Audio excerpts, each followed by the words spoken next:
নিউটনের মহাকর্ষ সূত্র ভুল। একটি ছাড়া গতি সম্পর্কিত নিউটনের বাকি দুটি সূত্রের মধ্যে একটি অসম্পূর্ণ আরেকটি কাল্পনিক যুক্তি মাত্র। পঞ্চগড়ের তেতুলিয়া উপজেলায় আজিজনগর গ্রামের এই ব্যক্তির নাম হচ্ছে আফসান আলী। কে এই আফসান আলী? উনি কিভাবে এই নিউটনের সূত্রগুলা ভুল প্রমাণ করছে এবং কিভাবে উনি যুক্তি দিছে, চলুন বিস্তারিত জানি। আফসান আলী উনি পেশায় একজন যন্ত্রবিদ দ্যাটস মিন বিভিন্ন প্রকার যন্ত্র আবিষ্কার করে এবং তার বয়স এখন 65। আফসান আলী তার দাবি নিউটনের মহাকর্ষ সূত্র ভুল।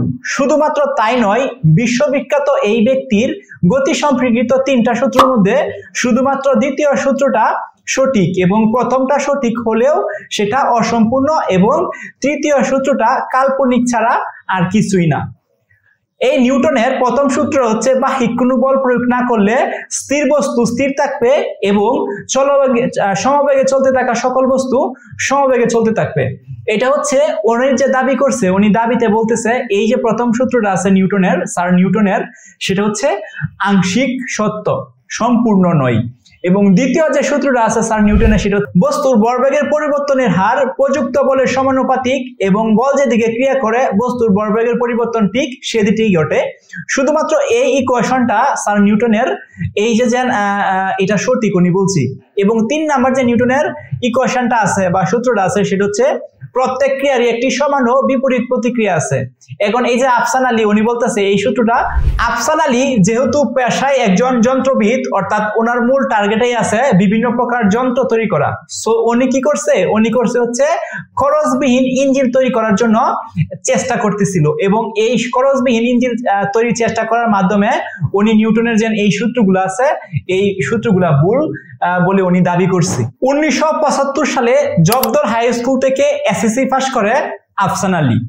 এরপর 1978 সালে Thakurgaon technical school and college থেকে 2 বছর মেয়াদী একটি কোর্স সম্পূর্ণ করে এই আফসান আলী। 2 বছর কোর্স সম্পূর্ণ করার পর 1979 সালে উনি চাকরি জীবনে প্রবেশ করে এবং দীর্ঘ সময় চাকরি করার পর 1996 সালে ইঞ্জিন সরিত একটা সূত্র তিনি আবিষ্কার করেন এবং তিনি এই কথাও বলেন কেবলমাত্র ওনার সূত্রগুলাই সঠিক এবং এটা সে প্রমাণও করতে পারবে। এই আফসান আলীর বিজ্ঞানের প্রতি ছিল ভেরি ইন্টারেস্টিং এবং হচ্ছে বিজ্ঞানের প্রতি ওর একটা আলাদা ভালোবাসা ছিল এবং নবম দশম শ্রেণীর যে বিজ্ঞান বইগুলো আছে এই বইগুলো উনি স্টাডি করতো এবং প্রায়ই পড়াশোনা করতো। শুধু তাই নয়, উনি বিজ্ঞান সম্পর্কে অনেক বইও লিখেছেন, কিন্তু সুযোগের অভাবে তার লিখিত যে বইগুলা কোথাও এখন পর্যন্ত প্রকাশিত হয় নাই। এখন এই আফসান আলী চাচ্ছে তার সূত্রগুলো প্রকাশিত হোক এবং নিউটনের যে সূত্র আছে এই সূত্রগুলো যেন ভুল এগুলো হচ্ছে মানুষে জানুক এবং অথবা এগুলোকে সংশোধন করা হোক।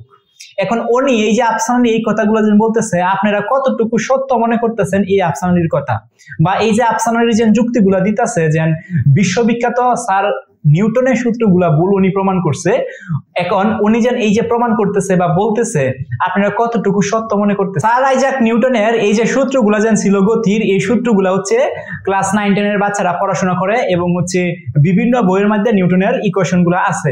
এখন অত বছর ধরিয়া এভাবে আমরা পড়াশোনা করে আসছি বা অনেকেই পড়াশোনা করে আসছে, এখন হঠাৎ করে বাংলাদেশের পঞ্চনগরের একজন আফসান আলী নামে এক ব্যক্তি এটাকে ভুল প্রমাণ করছে এবং এটাকে ভুল বলে দাবি করতেছে। এখন এটা কতটুকু সত্য এবং কতটুকু সত্য প্রমাণ উনি করতে পারবো, যদি আমার মনে হয় যদি এটাকে প্রমাণ করতে পারে সত্য, তাহলে ডেফিনেটলি আমরা একটা রিয়েল হিরো পাইছি। আর যদি সত্য প্রমাণ না করতে পারে তাহলে এই কথাগুলোর কোনো ভিত্তি নাই। সো আপনাদের কাছে কি মনে হয় এই আফসান আলী কি পারবে প্রমাণ করতে নিউটনের সূত্রগুলা ভুল? ডেফিনেটলি আপনারা কমেন্ট করে জানান।